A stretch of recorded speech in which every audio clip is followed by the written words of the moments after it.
Cook பண்ணாம ஒரு ஹெல்தியான பிரேக்ஃபாஸ்ட் ஆப்ஷன் சொல்லுங்க டாக்டர் நிறைய பேர் கேட்குறீங்க. ஸோ இன்னைக்கு ஒரு மிக அருமையான ஒரு சாலட் எப்படி பண்ணுன்னு சொல்லித்தரேன். முதல்ல பார்த்தீங்கன்னா ஓவர் நைட் ஊற வச்சு முளைக்கட்டின பச்சைப்பயிர் இருக்குங்க. ஸோ இதை ஒரு பவுல் நீங்கள் போட்டுக்கலாம். ஒரு 100 கிராம் அளவு கரெக்டாக இருக்கும்.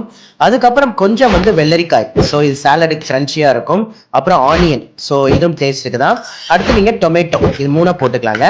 ஃபைனலாக பார்த்தீங்கன்னா லெமன். ஸோ லெமன் கொஞ்சம் புளிச்சிக்கலாம். அண்ட் டேஸ்ட்டுக்கு நீங்கள் உப்போ பெப்பரோ இல்லைன்னா மின்ட் சட்னி இது கூட போடலாம். இதெல்லாம் போட்டு நல்லா ஒரு கலக்கிடுங்க.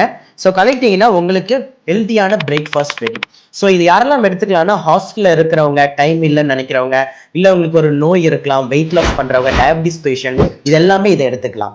ஸோ இந்த ரெசிபியோட கம்ப்ளீட்டான டீட்டெயில்டு ரெசிபி எப்படி பண்ணுன்றது கீழே கேப்ஷன்லையும் கமெண்ட்லையும் போடுறேன், பார்த்து தெரிஞ்சுக்கோங்க. ஸோ இந்த மாதிரி ரெசிபி நிறைய வேணும்னு நினச்சிங்கன்னா கமெண்ட்ல போடுங்க. நெக்ஸ்ட் வீடியோவில் அதை எப்படி பண்ணுறதுன்றதை பார்க்கலாம்.